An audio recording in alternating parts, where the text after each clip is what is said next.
Hello everybody, this is Nikhil. Welcome to my channel again. So आज का इस video का डिस्कशन है आरबीआई। और आप सबको पता है कि the king of the banking sector, the UPSC of the banking sector RBI is coming. बहुत बड़ा एग्ज़ाम होता है, बहुत प्रेस्टिजियस एग्ज़ाम है भाई। मतलब इससे बड़ा बैंकिंग का कोई एग्ज़ाम है ही नहीं। इट इज़ ऑलरेडी एक्सेप्टेबल, सबको पता है। सबको पता था आज नोटिफिकेशन आने वाला है, बिकॉज टेंडर ऑलरेडी आउट हो चुका था इसका। तो आज नोटिफिकेशन हमें देखने को मिला है। शॉर्ट नोटिफिकेशन आ गया, 1-2 दिन में इसका फुल नोटिफिकेशन आ जाएगा। वैकेंसीज पता चल चुकी है, प्रीलिम्स और मेंस की डेट पता चल चुकी है। प्रीलिम्स में इस बार थोड़ा टाइम कम है, मेंस में लेकिन बहुत बड़ा एज है।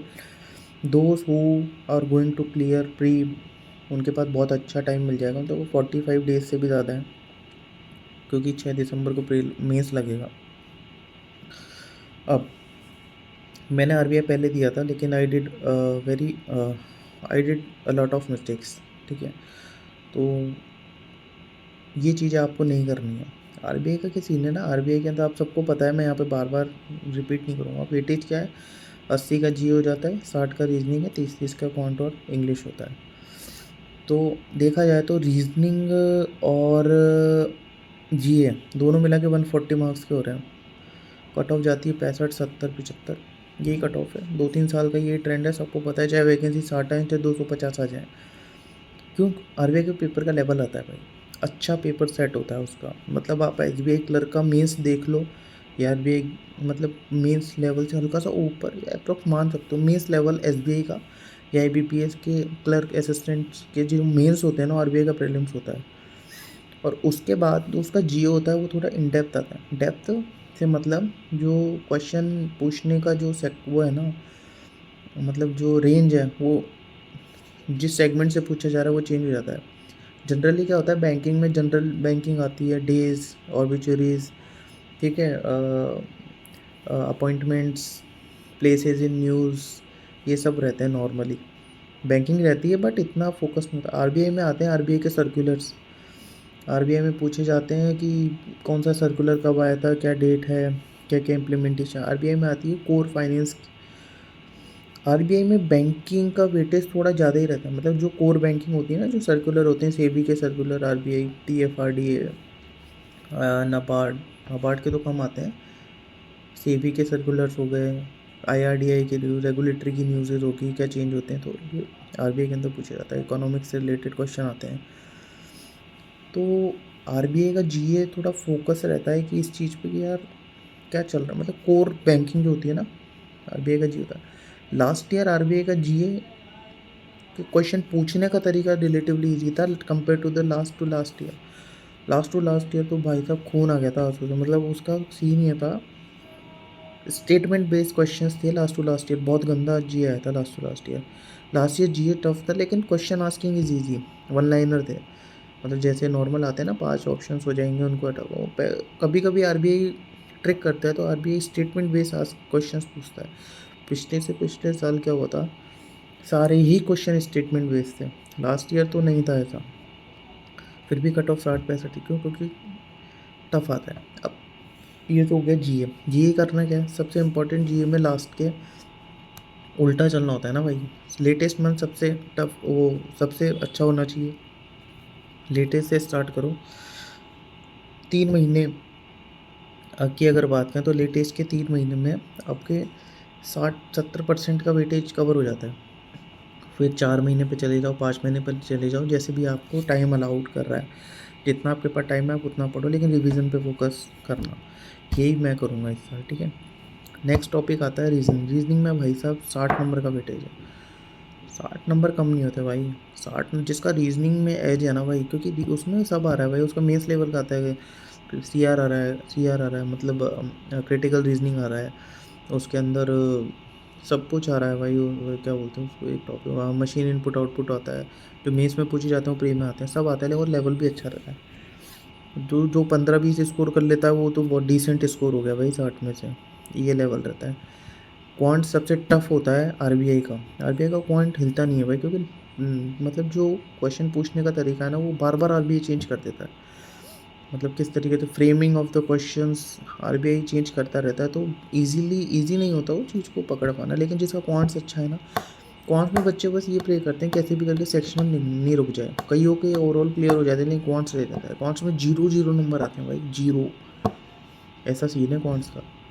तो क्वांट्स को जो जब आप प्रिपेयर अगर करने जा रहे हो तो क्वांट्स को ये ध्यान रखना है कि सबसे पहले सेक्शनल को सिक्योर कर लेना भाई। इस चीज़ पे मत बाजना, ओवरऑल करना। सेक्शनल निकालना है, वो भी क्वांट का सबसे पहले। बस सबके सेक्शनल क्लियर हो जाएंगे, क्वांट का सेक्शन क्लियर नहीं होता है आरपीआई के अंदर। अगर अपन ओवरऑल एनालिसिस करें, मैं मेरा एक्सपीरियंस बताता हूँ, क्वांट्स का सेक्शनल क्लियर नहीं होता है।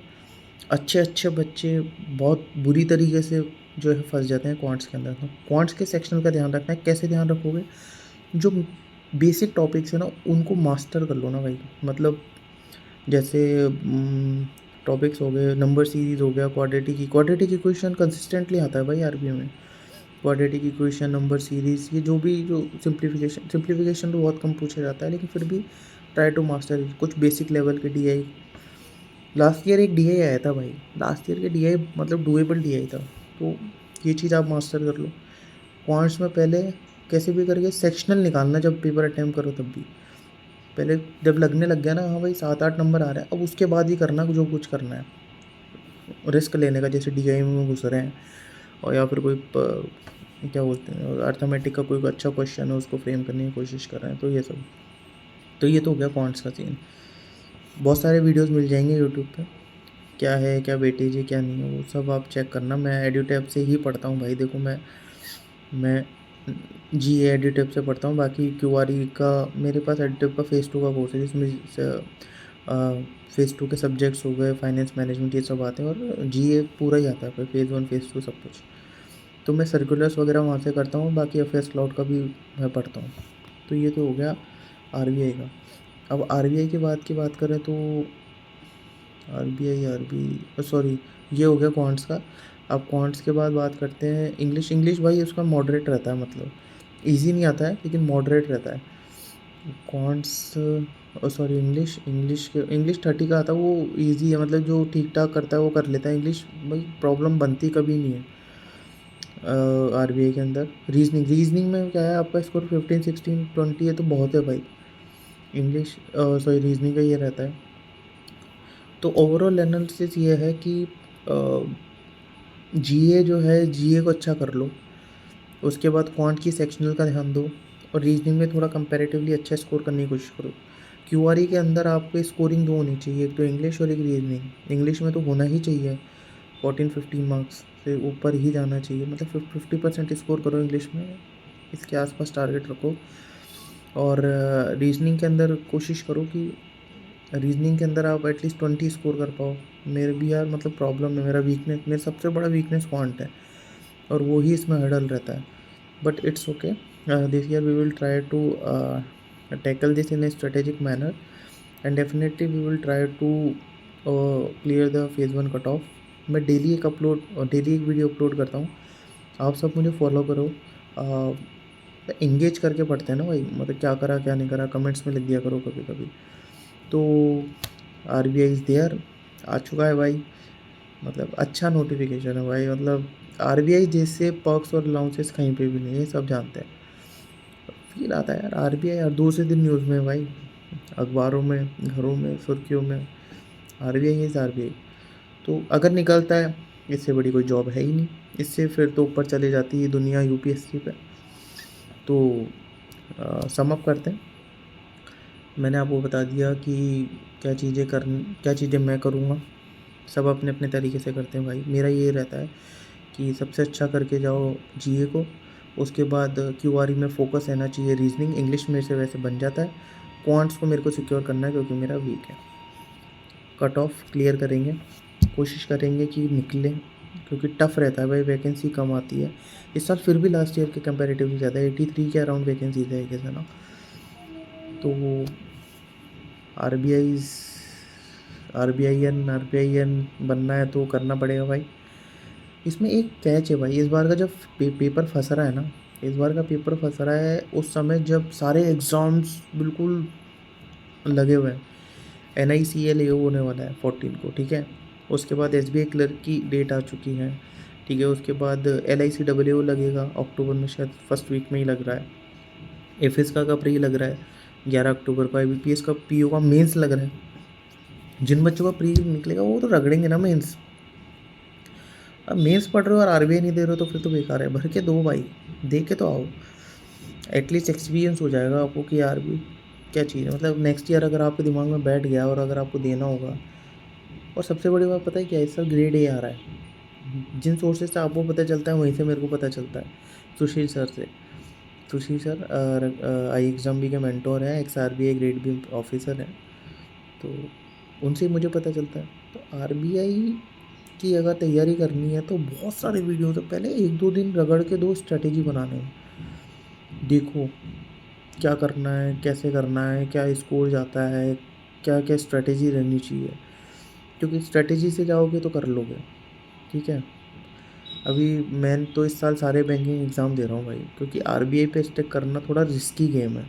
बट एग्ज़ाम ज़रूर देंगे, कोशिश भी करेंगे कि पूरा सिलेबस करके जाएँ। हालांकि GE का कोई सिलेबस नहीं होता, but maximum of the month को कवर करके जाएँ और अच्छे से करके जाएँ विथ रिविज़न। तो ये मेरा टारगेट, इस तरीके से मैं RBI को इस साल दूंगा। RBI ग्रेड A भी आएगा, ग्रेड A भी आएगा भाई, है ना, जैसा मैंने बताया। तो RBI ग्रेड B की करोगे तो ग्रेड A भी। और एक सबसे बढ़िया चीज़ पता है क्या, इस बार मेंस में बहुत ज़्यादा टाइम है भाई। मेंस के अंदर 45 डेज से भी ज़्यादा मिल रहे हैं भाई, बात अच्छी बात है ना, क्या दिक्कत है। तो रगड़ दो भाई। जो करना चाहता है, मैं डेली वीडियो अपलोड करता हूँ, डेली आओ कमेंट्स में लिखो भाई क्या करा, क्या नहीं करा, क्या नहीं करा, क्या करा। मैं भी डेली बताता हूँ मैंने क्या करा। ठीक है, थोड़ा ओवर टाइम करते हैं। ठीक है, जैसे राज ने द टार्जन कार में किया था ना ओवर टाइम, मेरा नाम मेरा काम द टार्जन भाई। तो अपने को ओवर टाइम करना पड़ेगा भाई। अभी अपना टाइम आ गया है भाई, अंडरग्राउंड होने का टाइम आ गया है। तो टाइम है इसका, रगड़ते हैं भाई। तो करते हैं, ज़्यादा लंबा नहीं करेंगे। सारे नोटिफिकेशन आपने देख ही लिया होगा, आप सब समझदार हैं ऑलरेडी। और कुछ डिस्कस मुझे करना नहीं है, यही था। कल का OICL असिस्टेंट का मैंने प्री दिया था, उसका वीडियो मैंने ऑलरेडी अपलोड कर ही दिया है। अच्छे से पढ़ो भाई, इस बार वैकेंसीज अच्छी है, मतलब 80 vacancies comparatively to last, compare to the last year अच्छी है भाई। 20 एक वैकेंसी ज़्यादा ही है यार, 20-25 वैकेंसीज क्यों, मतलब इतना डिमोटिवेट होना। अच्छे से दो, RBI ग्रेड भी देना चाहिए भाई, एटलीस्ट एक्सपीरियंस तो लेना चाहिए ना। फेज़ 2 में क्या आता है भाई, मीन्स आता है, सॉरी मैनेजमेंट आएगा, फाइनेंस आएगा, इकोनॉमिक्स एंड सोशल इश्यूज़ आएगा। ESI पूरा तुम्हारा करंट अफेयर्स ही आता है भाई। ESI में अगर आपने 2 दिन पढ़ लिया ना तो आपको सारे कंसेप्ट पता चल जाएंगे 2-4 दिन में। फिर करंट अफेयर से रिलेट करो, और सबसे बड़े थोड़ा ओवरव्यू पढ़ लो भाई। 4-5 दिन है ना, मेंस की फाइनेंस की सिलेबस तो थोड़ा पढ़ लो। करंट अफेयर्स पढ़ने में थोड़ा ईजी रहता है।